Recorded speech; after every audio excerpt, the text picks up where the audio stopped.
Olá, amigos investidores, aqui é Marcelo. Vou falar um pouquinho para vocês sobre uma reportagem que saiu hoje nas principais mídias aí sobre um analista do Goldman Sachs que previu aí um padrão chamado Death Cross, que é um padrão bearish, né, um padrão de baixa, que se confirmado pode levar os preços do Bitcoin em torno de 20 a 18 mil dólares, tá? Vou colocar aqui em tela cheia aqui só pra gente ficar mais confortável. O que que é o... Eu tava fazendo um desenho aqui, deixa eu até apagar pra começar de novo aqui. O que que é o Death Cross, tá? Em linhas gerais. Aqui eu tenho a média, essa verdinha aqui é a média minha média de 50, o azul é minha média de 8 e o amarelo é minha média de 200, tá? O Death Cross é o seguinte, se a média de 50 cruzar a média de 20, né, em direção descendente, a gente provavelmente vai ter uma queda, né, do preço do ativo e aí levando aí em torno de 18, 20 mil, que foi o que ele previu, né? Depois eu vou falar como que ele chegou nesse valor, tá?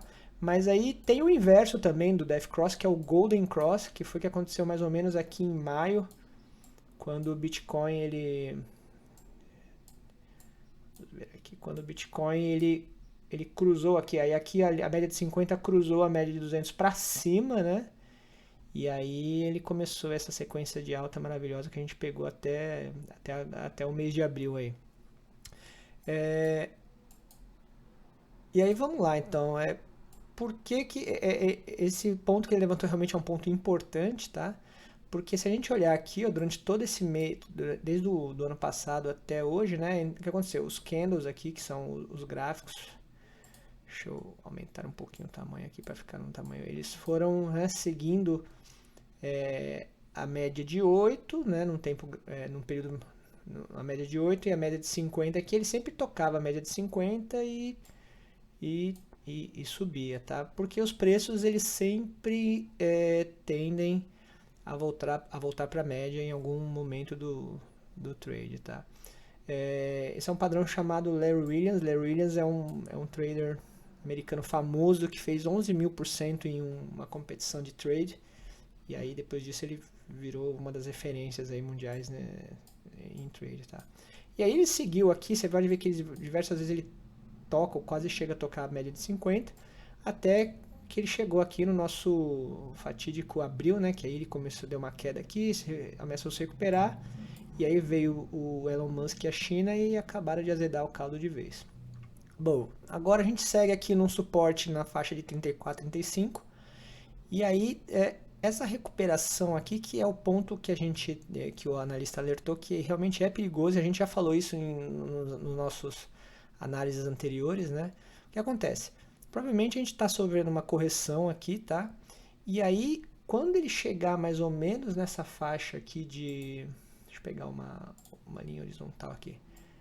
Então eu vou até usar aqui os suportes anteriores aqui, para a gente ter um termo. Tá, então assim, provavelmente quando a gente chegar nessa faixa de 46, 45 aqui, é uma zona perigosa, porque provavelmente vai ser quando as médias de 50 e 200 elas tendem a se encontrar, tá? Então, o que acontece? O que ele falou, se a média de 50 cruzar a média de 200 para baixo, aí a gente pode ter uma queda aí até o valor de 20, 18 mil, tá? Nas minhas análises anteriores eu tinha colocado lá, o meu não deu tanto, assim, o meu chegou na faixa de 23, né?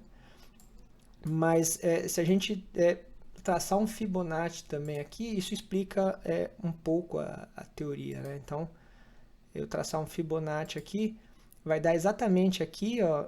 Deixa eu tirar esse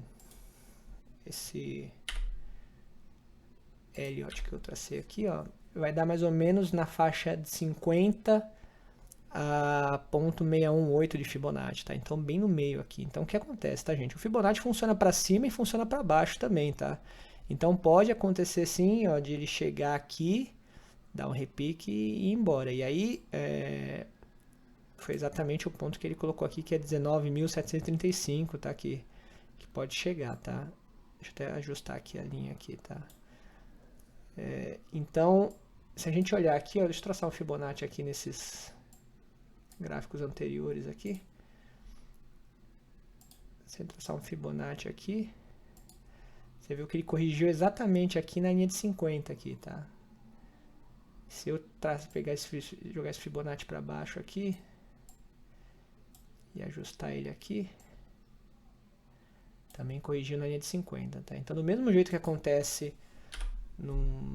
quando o mercado está subindo, ele acontece no mercado está descendo. Então, a gente tem que ficar esperto, sim, né, nessa linha de 45, 46. É lógico que antes a gente tem aqui umas resistências aqui para a gente quebrar, que é de 40, aí depois 42, né, um pouquinho mais para cima aqui, tá?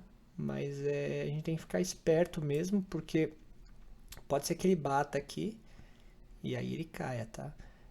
Uma outra coisa que a gente tem que tomar cuidado também é com...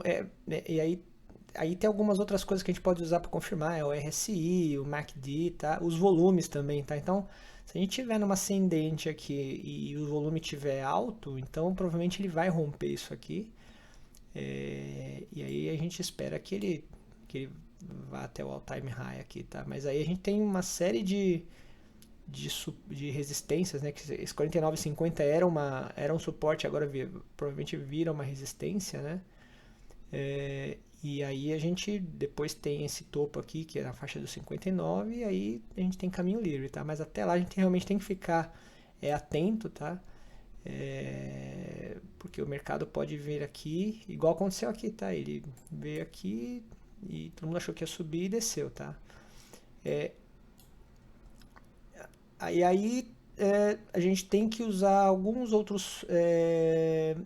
tá, eu ia comentar que isso aqui pode ser também um falso. Isso aqui pode acontecer de maneira falsa também. Ele pode chegar aqui e aí dar uma caída, mas depois ele subir de novo, tá? Então a gente tem que tomar cuidado, porque não necessariamente significa que ele vai bater aqui e vai cair, tá? É só um alerta que o analista fez. A gente também já tinha feito isso do mesmo jeito que a gente avisou do Elliott, que é um padrão de exaustão, né? Ele vai chegando aqui, vai cansando, você vê aqui que ele chegou, veio aqui, aí ele tentou de novo, não foi, e aí caiu novamente. A gente teve notícias, né? Mas do mesmo jeito que a gente tem notícias ruins, a gente tem notícias boas que pode levantar. O Standard Chartered acabou de anunciar que eles vão abrir trade de Bitcoin, né, para quem gosta de fazer trade lá na Ásia. Então, se a gente tem aí junto com o volume, se a gente tem um pool de notícias boas aí, pode ultrapassar essa faixa de 45, 46 e ir embora, tá? Lembrando que o Fibonacci, né, gente, ele vai até o 23 aqui e 60, tá? Então, ele pode ir até aqui a região dos 53 e de repente cair. Então a gente tem que... O sossego mesmo é quando ele romper aqui os 59 e 60, tá? Então o conselho aqui é investir. Se você investiu aqui agora, se você entrou agora e aí ele subiu, dá uma realizada, protege o capital. E vamos ficar atento aí nos próximos dias, próximas semanas, para ver o que vai acontecer. Segundo o analista também, ele falou que isso aí pode acontecer lá para julho, né? Então tudo vai depender de como o mercado vai se comportar até lá, tá? Então a gente segue atento e na medida do possível a gente vai tentar manter vocês aqui alinhados com tudo isso. Espero que tenha sido interessante para vocês. Se vocês gostaram, curtam, mande para os amigos e deixe os comentários aí, beleza? Aquele abraço, pessoal.